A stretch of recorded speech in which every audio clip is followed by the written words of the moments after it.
Hi good morning. सीधा सौदा के आज के इस एडिशन में आप सबका स्वागत है। मंगलवार का दिन और संकेत मिले जुले, हालांकि SGX Nifty shade of green में कामकाज करता हुआ 1/4% का ये उछाल है आपकी स्क्रीन पर। 45-50 अंक मजबूती के साथ शायद हम खुले, पर एशिया में बहुत मिला जुला कामकाज है। ये हैंगसेंग शंघाई तो हटा दीजिए, बाकी एशियाई पैक दिखाई, क्योंकि हैंगसेंग शंघाई की अपनी चाल, अपने कंसर्न्स, अपने इश्यूज हैं। लेकिन जैसा हमारा बाजार है वैसे ही बाकी सारा एशिया एकदम फ्लैट लाइन के आसपास ही कंसोलिडेशन के मूड में नजर आ रहा है। दरअसल यूएस में भी बहुत ऐसे ही कुछ हो रहा है। डाउ देखेंगे तो एकदम फ्लैट क्लोज, वॉल्यूम्स ठंडे। परसों छुट्टी है वहां पे, नरसों हाफ डे बनाना है, उसके बाद वीकेंड आ जाना है, तो 4 दिन तो वैसे ही लद गए, तो बहुत ज्यादा पार्टिसिपेशन आ नहीं रहा है वहां पे। लो वॉल्यूम्स में फ्लैट क्लोज हुआ डाउ, लेकिन बाकी दोनों बेंचमार्क्स में प्रेशर था।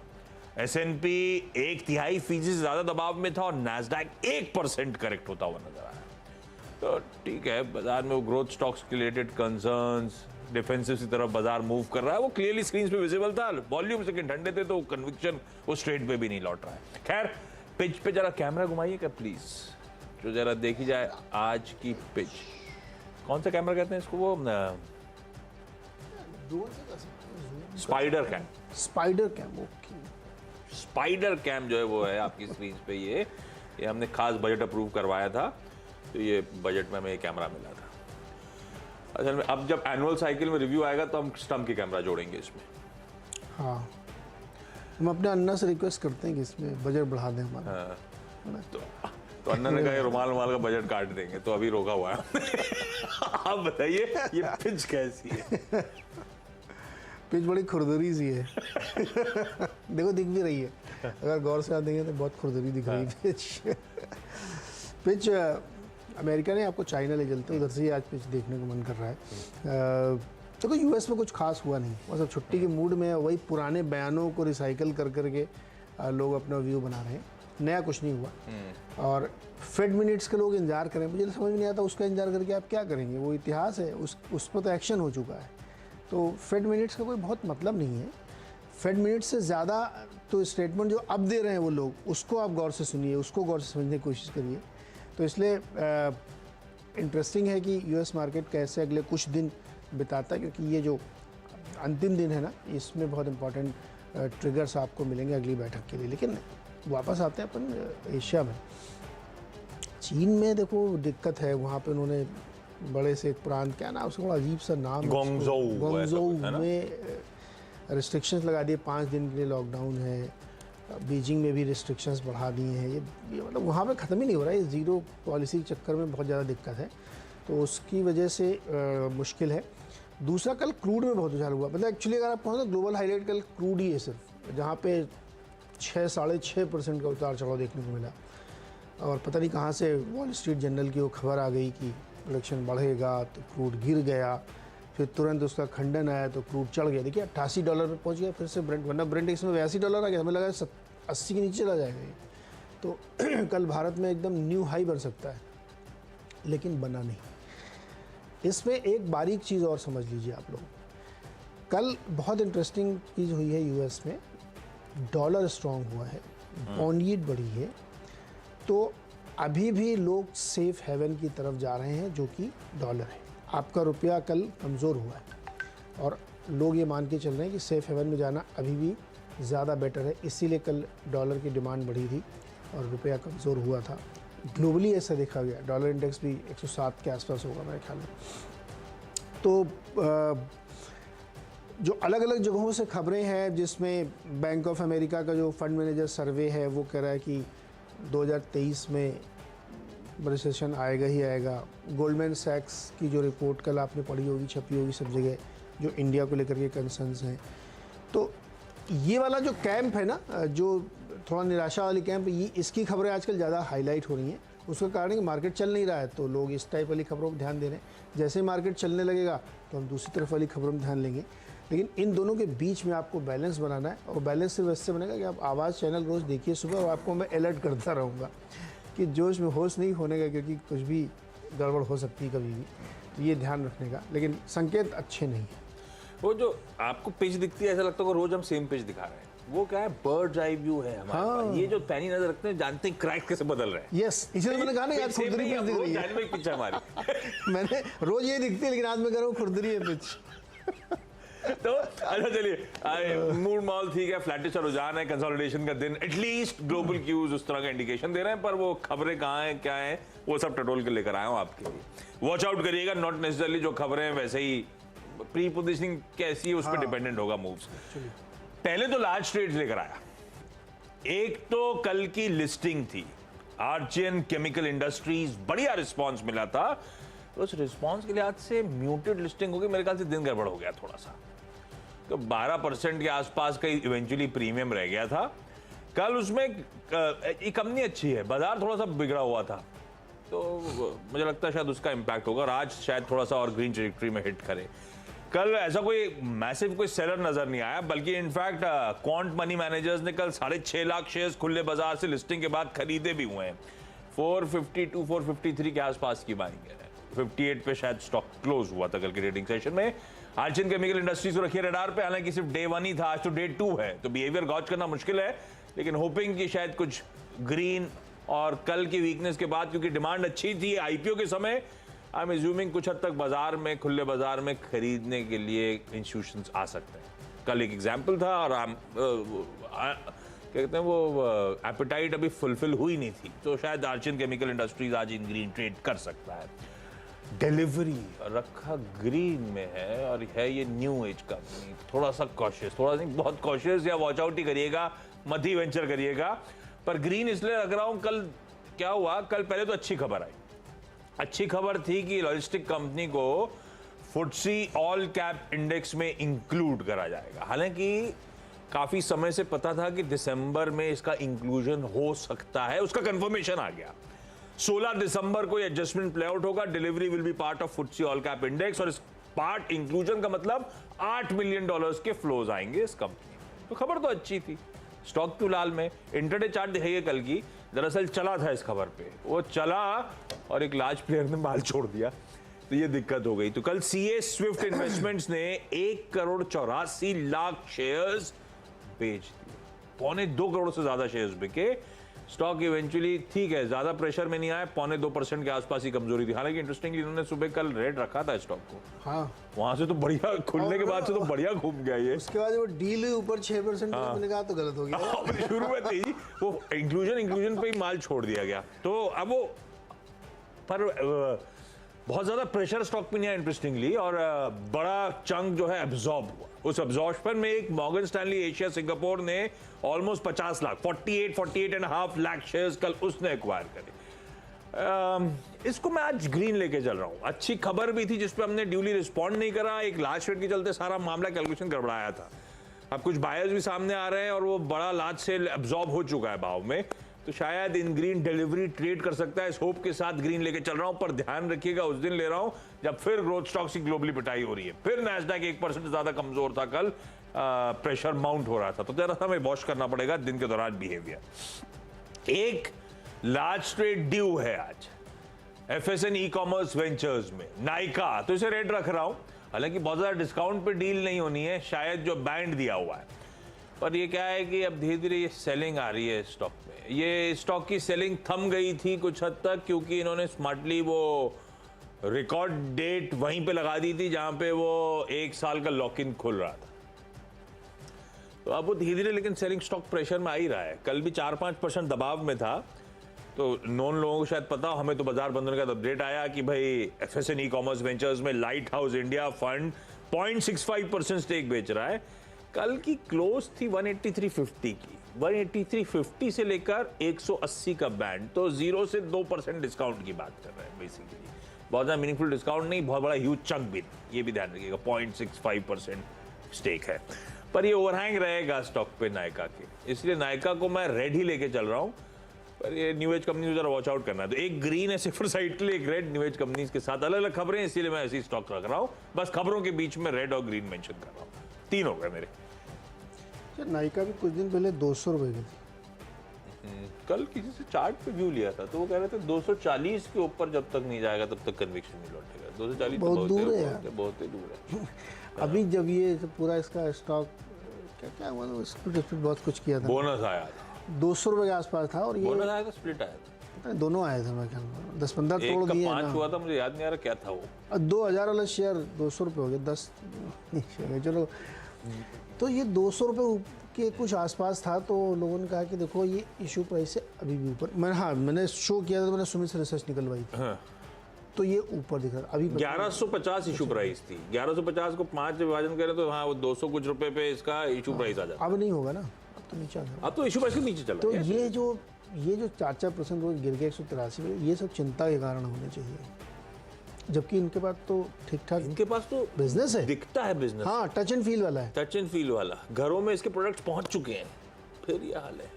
यही तो बताया गया था कि हर घर के ड्रेसिंग रूम में नायिका का सामान है। आ गया है, आप लोगों को पता है वो यही तो बताया गया था। वापस अपनी टीम पे आते हैं। देखो हमारी टीम बहुत, इसलिए हम टाइम पास करते हैं क्योंकि बहुत छोटी टीम है, मतलब उसमें बताने के लिए बहुत कुछ नहीं है। स्टील कंपनी लेके आई है, टाटा स्टील, JSW, JSPL। देखो कल एक बहुत बड़ी खबर आई कि ड्यूटी हटा दी गई है, तो हमको ऐसा लग रहा था कि स्टॉक में बड़ी रैली बननी चाहिए, और हम लोगों ने ली भी थी, लेकिन उतनी बड़ी रैली बनी नहीं। देखो ये एक्चुअली गिर गया 1% कल। तो बाद में समझ में आया कि क्यों गिर रहा है, क्योंकि खबर चाइना में ब्रू हो रही थी, जो सबसे बड़ा कमोडिटी का कंज्यूमर भी है, प्रोड्यूसर भी है। तो वहाँ से जब, अब ये सुबह हमने आपको खबर बताई ना कि एक बड़े से प्रांत में रिस्ट्रिक्शंस लग गए हैं, बीजिंग रिस्ट्रिक्शंस लग गए हैं, चिंता की बात हो रही है, डिमांड घट रही है, और आयरन ओर के प्राइसेस आप देखिए जाके काफ़ी बुरी तरीके से कल गिरे हैं। ये कंसर्न खड़ा करेगा मेटल स्टॉक्स के लिए। मुझे ध्यान आता है कि JSW स्टील के जो MD हैं, उन्होंने अभी कुछ दिन पहले कहीं किसी इवेंट में एक बात कही थी, वो एक्चुअली मैं कल कोट करना चाहता, लेकिन वो बात ऐसी थी कोट के संदर्भ में, उन्होंने कहा था हमारा जो इम्पोर्ट है वो बहुत बुरी, एक्सपोर्ट है बहुत बुरी तरीके से गिरेगा इस साल। तो मुझे समझ में नहीं आया कि ऐसा क्यों बोला उन्होंने, लेकिन वो कहीं ना कहीं बड़ी पिक्चर देख रहे हैं कि शायद रिसेशन की फियर्स हैं, US में भी हैं और बाकी जगहों पे भी हैं। तो उसकी वजह से जो मेटल पैक है उसमें फेरस, जिसको कहते हैं स्टील, वहाँ दिक्कतें ज़्यादा हैं। इसीलिए आप देखिए कल इतनी बड़ी खबर होने के बावजूद स्टील स्टॉक्स में वो रैली नहीं बनी।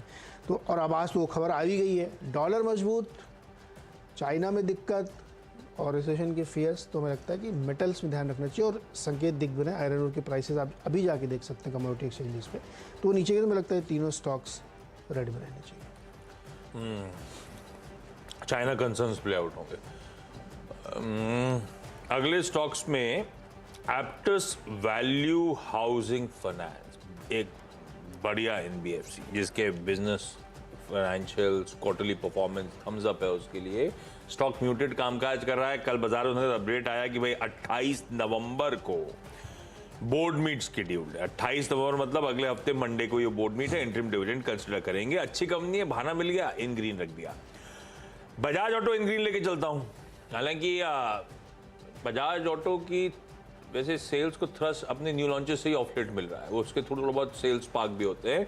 आज फिर एक लॉन्च शेड्यूल्ड है जिसमें वो एक नई बाइक लॉन्च करना चाहते हैं, जिसकी डिटेल्स रिवील नहीं करी गई, बस ब्लॉक की डेट था, आज की वो डेट थी।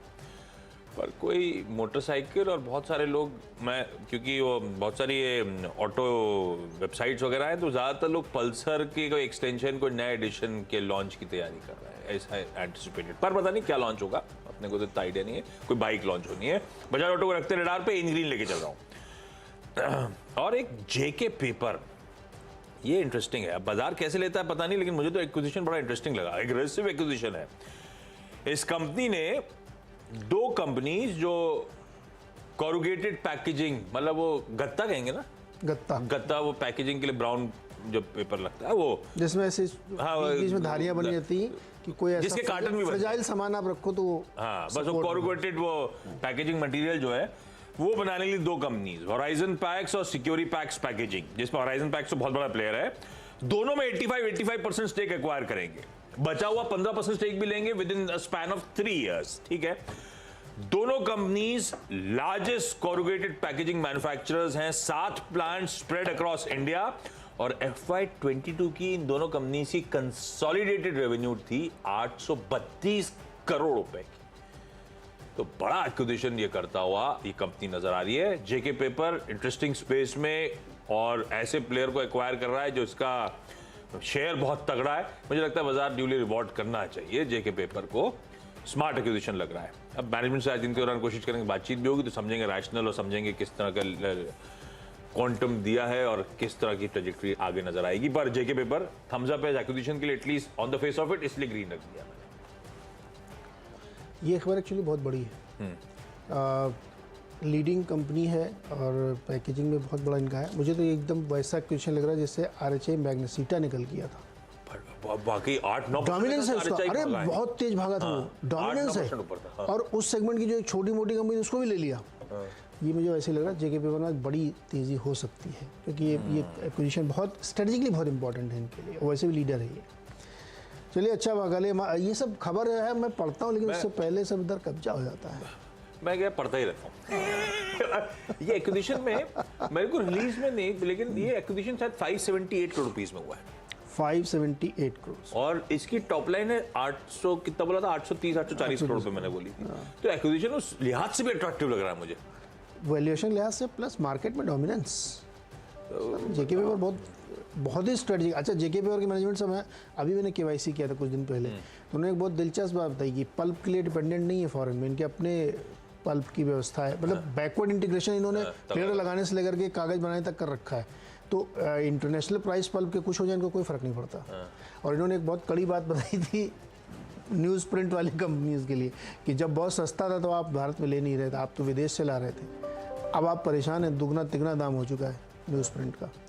तो वो एक्चुअली पेपर एसोसिएशन के अध्यक्ष हैं, तो उन्होंने उस लिहाज से बताया था। मैंने पूछा था उनसे कि ये न्यूज़ प्रिंट तो आप बनाते नहीं, लेकिन उस इंडस्ट्री के बारे में क्या है, क्योंकि वो डीबी कॉर्प वाले आते हैं ना, जो अग्रवाल जी, तो हमेशा इस बात के कंसर्न दिखाते हैं कि न्यूज़ प्रिंट के दाम नहीं कम हो रहा है। तो उन्होंने बताया जब सस्ते थे तब तो आप विदेश से ले रहे थे, अब आप ये सोच रहे हैं कि घरेलू कंपनियां बढ़िया सस्ते में दे दें या ड्यूटी लगा दे सरकार, ऐसे कुछ कम करें। तो उनका कहने का सेंस ये था कि आपको इंडस्ट्री, जो अपनी डोमेस्टिक इंडस्ट्री, उसको सपोर्ट करना चाहिए। क्विड प्रो क्यों है? हाँ, अगर आप आज उस वक्त आपने हमारी मदद नहीं की तो कोई TNPL या कोई और न्यूज़ प्रिंट वाली कंपनी आपके लिए आज इतना सस्ते माल क्यों देगी? तो उसी संदर्भ में बात चल रही थी। हम लोग भटक जाते हैं, बहुत इधर उधर चले जाते हैं। अच्छा लगता है ये। ONGC और OIL को मैंने रेड में रखा है। मैंने रेड में इसलिए रखा है, क्रूड तो कल बाउंस कर गया था, क्योंकि जो चिंताएं हमको चीन की तरफ से दिख रही है वो क्रूड के संदर्भ में भी हैं। वहाँ से डिमांड काफ़ी तेज़ी से नीचे गिरी है, 60-70 हज़ार बैरल पर डे गिर चुकी है और ज़्यादा डिमांड नीचे आने की संभावना है। इसलिए मुझे लगता है कि ऑयल प्राइसेस सप्रेस रह सकते हैं और इससे इनको दिक्कत हो सकती है।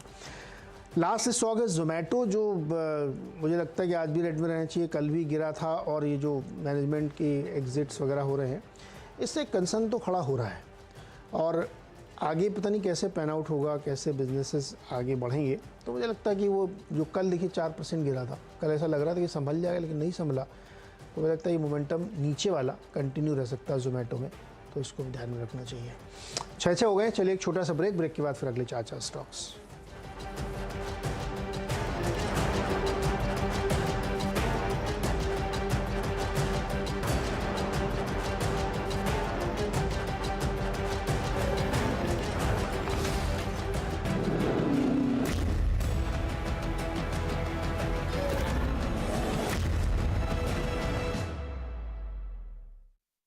फ्यूचर एक्सप्रेस में आप सभी का स्वागत है। FNO मार्केट का हर एक्शन 2790 से चलकर 3006 के आसपास, अब इसमें 250 अंकों के आसपास का मूव देख चुके हैं। कॉल ऑप्शन ले या पुट ऑप्शन। 17550 का जो कॉल है वो 85 to 90 के आसपास खरीदारी कर सकते हैं। फिलहाल निफ्टी पे वेट एंड वॉच करना चाहिए। जानिए किन स्टॉक्स में होगी आपकी जबरदस्त कमाई।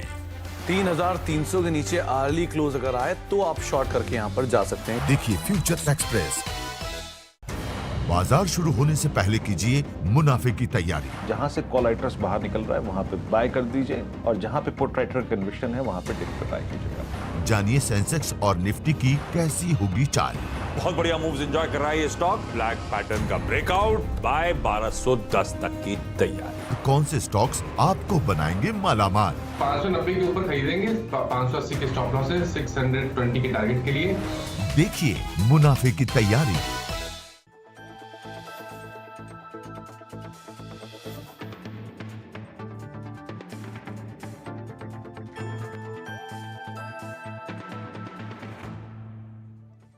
टैक्स बचाने का हो टेंशन या फिर पेचीदे टैक्स नियमों की उलझन, अटका हो रिफंड या मुश्किल में फंसा हो आपका रिटर्न, हर मुश्किल सवाल का आसान जवाब है टैक्स गुरु, जहां आप न सिर्फ अपना टैक्स बचाते हैं बल्कि हम टैक्स की उलझनों को सुलझाने के गुर भी आपको सिखाते हैं। नमस्कार, मैं हूं लक्ष्मण राय और आज आपके सवालों का जवाब देने के लिए हमारे साथ हैं जाने माने टैक्स एक्सपर्ट शरद कोहली साहब। सर, आपका स्वागत है CNBC आवाज़ में। हमने देखा है कि विदेश में रहने वाले भारतीय अपने घर पे परिवार को, माता पिता को पैसे भेजते रहें, लेकिन इन दिनों विदेश में पैसा भेजने का चलन बढ़ता जा रहा है। अगर रिजर्व बैंक के आंकड़ों को देखें तो पिछले 8 साल में बाहर भेजे जाने वाली रकम में करीब 280% से भी ज़्यादा की बढ़ोतरी हुई है। अब सवाल उठता है कि जो लोग बाहर पैसा भेजते हैं, क्या उनको भी टैक्स देना पड़ता है?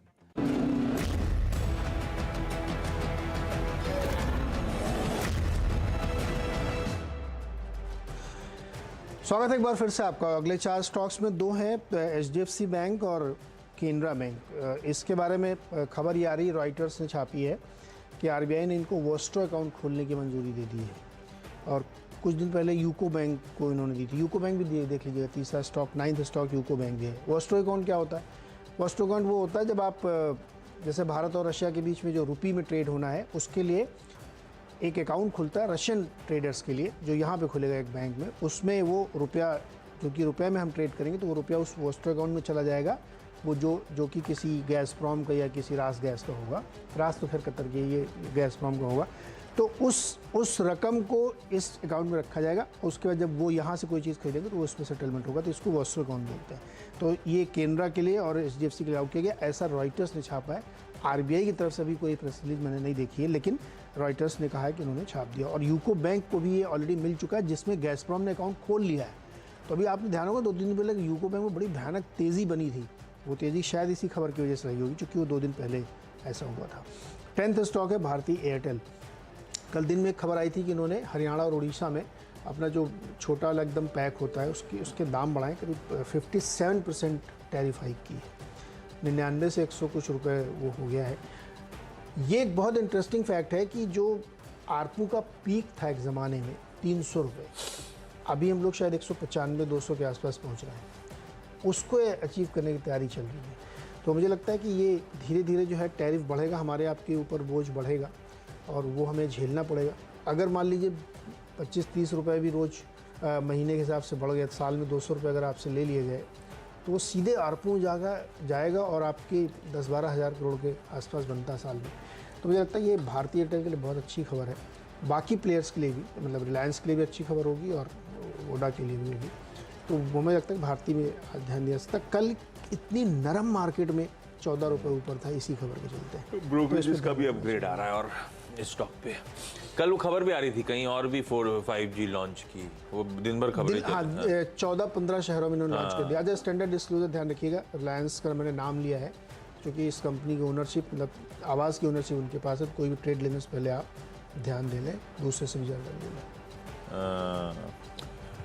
अगला स्टॉक है थॉमस कुक। कुछ कह रहे हैं डॉक्टर साहब? थॉमस कुक अगला स्टॉक है भाई। इनकी जो होली ओन सब्सिडरी है स्टर्लिंग हॉलिडे रिजॉर्ट्स, उसने एक नया वाइल्ड लाइफ रिजॉर्ट पेंच में नेशनल पार्क में शुरू करा। ये पता है 8वां रिजॉर्ट, वाइल्ड लाइफ रिजॉर्ट हो गया इनके पास। इनके एक तो मैं भी गया था, वो कॉर्बेट करके, स्टर्लिंग कॉर्बेट। तो थॉमस कुक रखिए, ग्रीन में रख रहा हूं। इंडोको रेमेडीज, कल इसकी इंस्टीट्यूशनल इन्वेस्टर्स की मीट थी। हालांकि स्टॉक तेजी में है, वैसे ध्यान रखिएगा। मीट से पहले कल भी देखिए अच्छा उछाल था, जरा वॉच आउट करेंगे। ये कह रही है कि US और यूरोपियन मार्केट्स में स्ट्रॉन्ग ग्रोथ ये कंपनी डिलीवर करके दिखाएगी, क्योंकि दोनों में रोबस्ट ऑर्डर बुक है 150 करोड़ रुपए की।